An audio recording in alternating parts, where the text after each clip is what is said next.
Okay, I know what you're thinking. This title sounds completely backward, doesn't it? How in the world could getting a $30,000 raise possibly cost you over $1 million? Well, that's exactly what we're going to unpack. We're digging into the hidden math behind climbing the corporate ladder, and trust me, the answer might just change how you see your next promotion. So let's set the scene. Meet Blake and Jordan. They're colleagues, offer the exact same promotion. Blake, he jumps at it. I mean, he gets the new director title, a big raise, all the prestige. It seems like a no-brainer. But Jordan, she does something that seems kind of crazy. She says no thanks. On the surface, it's an obvious win for Blake, right? But let's hit the fast forward button. 10 years into the future. This number right here, $1.3 million, that's the difference in their net worth. And it's all the result of that one single decision they made a decade earlier. So that's the big question, isn't it? Who actually came out ahead? The guy who took the fancy title or the one who turned it down? The answer reveals a fundamental flaw in how most of us are taught to think about our careers. All right, let's start by looking at how their paths split right from day one. Because this isn't just about money, you'll see it's about two totally different philosophies on work and what's truly valuable. For Blake, you have to understand, this is everything. This is what he's been working for. He's a director now. That $30,000 raise bumps his salary up to a cool $128,000. He feels successful, he feels validated, he thinks he's won the game.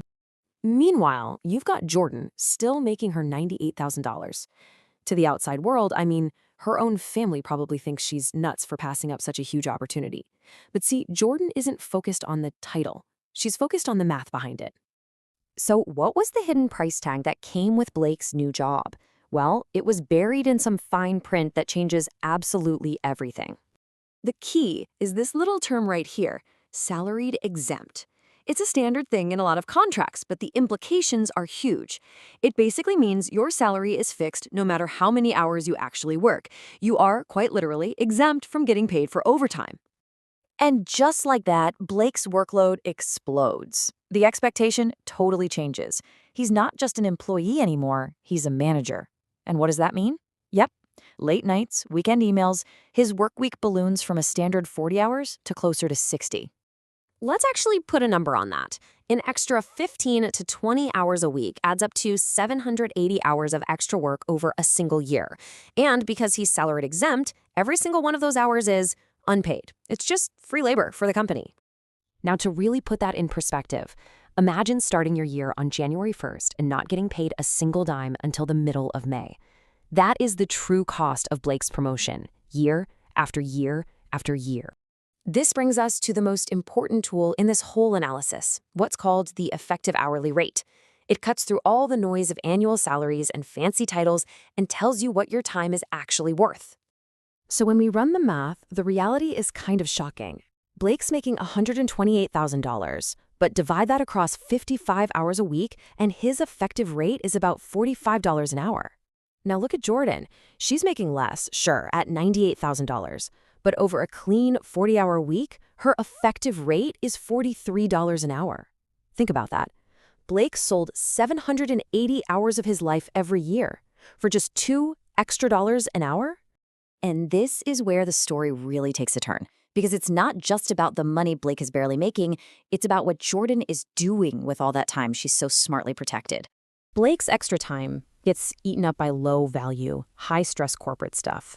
More status meetings that could have been an email, building slide decks late into the night, and his weekends are just gone, spent catching up on an endless chain of emails. He's trading his time for the company's benefit. Jordan, on the other hand, treats her free time like an asset, something to be invested. She builds a small side consulting business in her field, which not only teaches her new skills, but also starts bringing in an extra $2,400 a month. You see the difference? He's trading his time, she's building equity. So what happens when these two different strategies, trading time versus investing time, get to play out over a whole decade? Well, the results are pretty mind-blowing. After 10 years, sure, Blake has done okay. He's gotten a few modest raises. But Jordan, by investing the money from her side business and letting it compound, she has built a financial fortress.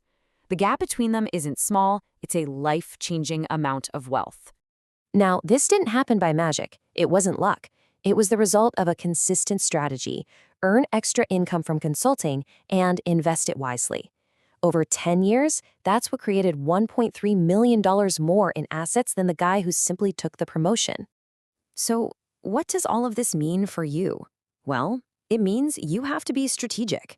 The traditional career path isn't the only path, and as we've just seen, it's very often not the most profitable one. This really gets to the core of it. Companies benefit a ton from what you could call the promotion tournament.